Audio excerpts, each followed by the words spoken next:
Já faz um tempo que eu queria fazer a resenha desse livro aqui. Sociedade do Cansaço, do filósofo coreano Byung-Chul Han. Olha, esse é um livro que me marcou muito, porque as ideias que o filósofo traz são brilhantes. Eu acho que a gente já pode chamar esse livro de clássico, né? O autor nos traz ideias muito interessantes nesse ensaio e nos ajuda a compreender a sociedade atual e entender até o motivo de algumas problemáticas que a gente enfrenta no dia a dia. Vamos nos aprofundar um pouquinho mais nisso. Geralmente as resenhas de livros que eu faço são resenhas bem curtas mesmo, tá? Mas eu vou abrir uma exceção para esse livro porque eu acho que merece. É um livro que eu gosto muito, eu já li algumas vezes e inclusive é um livro bem curto, tá? A parte principal dele tem cerca de 70 páginas, depois ele tem uma parte de anexos, mas assim, se a gente somar tudo, pode considerar que ele tem cerca de 110, 120 páginas. Então a primeira coisa que eu gostaria de destacar em relação à leitura desse livro, por mais que seja uma leitura muito prazerosa, não é uma linguagem fácil que o autor usa. Então, em muitos momentos a gente precisa parar, refletir sobre o que ele está falando, ver se a gente entendeu mesmo, às vezes voltar um pouquinho atrás, pelo menos comigo foi assim. Então saiba que não é uma linguagem tão fácil, mas nada que impeça a compreensão do que está sendo exposto. Bom, então vamos lá, vamos falar um pouquinho do conteúdo desse livro. Eu vou me referir ao autor apenas como Han, para facilitar. Han diz que nós não vivemos mais em uma sociedade disciplinar, que é um conceito desenvolvido por Foucault. Na antiga sociedade disciplinar, o que imperava era a ordem. Então era aquela sociedade que se pautava muito na negatividade, na proibição. Então existiam instâncias dominadoras que regiam como as coisas deveriam ser feitas. Então é aquela sociedade em que as pessoas nascem, crescem, estudam, trabalham, sempre controladas por essas instâncias externas. Então, nessa sociedade disciplinar, a vida era regida pela ordem, mas hoje não funciona mais dessa forma. Segundo Han, hoje nós vivemos em uma sociedade de desempenho. Enquanto na sociedade disciplinar, tudo era regido pela negatividade no sentido da proibição e da ordem, na sociedade de desempenho, o que impera é o poder.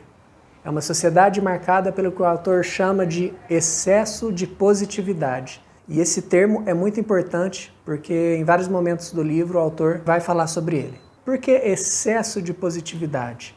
Porque a sociedade de desempenho, como Han explica, é uma sociedade em que podemos tudo, é aquela sociedade da motivação, que você pode chegar onde você quer chegar, porque só depende de você. É aquela sociedade, como o autor diz, do yes we can. Então não existem mais barreiras que nos prendam. Nós somos capazes, nós somos seres que conseguiremos progredir sempre. Isso é um excesso de positividade. E qual que é o problema disso? O problema disso é que isso cria nas pessoas uma ilusão de vida que não é real. Não basta dar o melhor de si e aí simplesmente você vai alcançar tudo o que você espera na vida. As coisas não são tão matemáticas assim. A vida é muito mais complexa, não dá para controlar tudo o que acontece. Muitas pessoas não vão conseguir alcançar aquilo que almejam. Isso é normal. Então o grande problema em uma sociedade que prega que tudo é possível é que as pessoas, ao não conseguirem alcançar algo que elas esperavam, elas ficam deprimidas, adoecidas psiquicamente. E aí o autor cita as doenças, né, como burnout, depressão, TDAH, que são as doenças do século XXI, né? Então, para o autor, isso tudo decorre de um excesso de positividade. E uma coisa interessante que ele cita também é que essa sociedade de desempenho, ela vem mascarada como uma sociedade que te permite ter liberdade, né? Então você não depende mais das instâncias dominadoras. Você não depende mais de uma empresa X ou Y ou do que o governo faz. Você é capaz de tudo. Então isso dá uma ideia de liberdade, mas que na verdade é totalmente ilusória. Na verdade, esse tipo de pensamento nos deixa ainda mais aprisionados. Porque pelo menos na época da sociedade disciplinar, nós éramos submissos a outras instâncias, mas na sociedade de desempenho, Nós não temos liberdade como parece. Nós somos prisioneiros só que de nós mesmos. Porque à medida que tudo depende de mim, por exemplo, eu sou o meu próprio senhor e o meu próprio escravo. Eu devo explicações para mim mesmo. E essa é uma situação complicada de lidar. Bom, uma outra ideia interessante no livro é que esse excesso de positividade, ele se expressa também de outras maneiras, como por exemplo em um excesso de estímulos, de informações. Então a sociedade de desempenho é aquela sociedade marcada pelos excessos. A todo momento estamos sendo bombardeados com informações, propagandas, opiniões, ruídos externos. Essa dinâmica altamente acelerada nos faz ainda querer adotar algumas estratégias para sermos cada vez mais eficientes. Afinal, precisamos alcançar tudo aquilo que sonhamos e que dizem que é possível. Isso faz, por exemplo, adotarmos o estado de atenção multitarefa, que o autor cita, e que muitas vezes podemos imaginar que isso é um progresso, né? A questão de conseguir fazer mais de uma coisa ao mesmo tempo. Então a gente está aqui lendo um livro, cozinhando feijão, ligando para as nossas mães. Mas na verdade o autor fala que isso é um grande retrocesso, porque a multitarefa é um modo de atenção de animais em estado selvagem. Inclusive tem uma parte muito interessante que eu gostaria de ler para vocês, que o autor está falando sobre isso. Olha lá. Um animal ocupado no exercício da mastigação de sua comida tem de ocupar-se ao mesmo tempo também com outras atividades. Deve cuidar para que, ao comer, ele próprio não acabe comido. Ao mesmo tempo, tem de vigiar sua prole e manter o olho em seu parceiro. Na vida selvagem, o animal está obrigado a dividir sua atenção em diversas atividades. Por isso, não é capaz de aprofundamento contemplativo, nem no comer, nem no copular. O animal não pode mergulhar contemplativamente no que tem diante de si, pois tem de elaborar ao mesmo tempo o que tem atrás de si. Bom, e aí entra num outro tópico muito importante, que é a questão do aprofundamento contemplativo. As pessoas da sociedade atual estão cada vez mais privadas desse aprofundamento contemplativo. E tamanha a importância dessa questão que o autor cita Nietzsche, e essa citação inclusive está aqui na parte de trás do livro.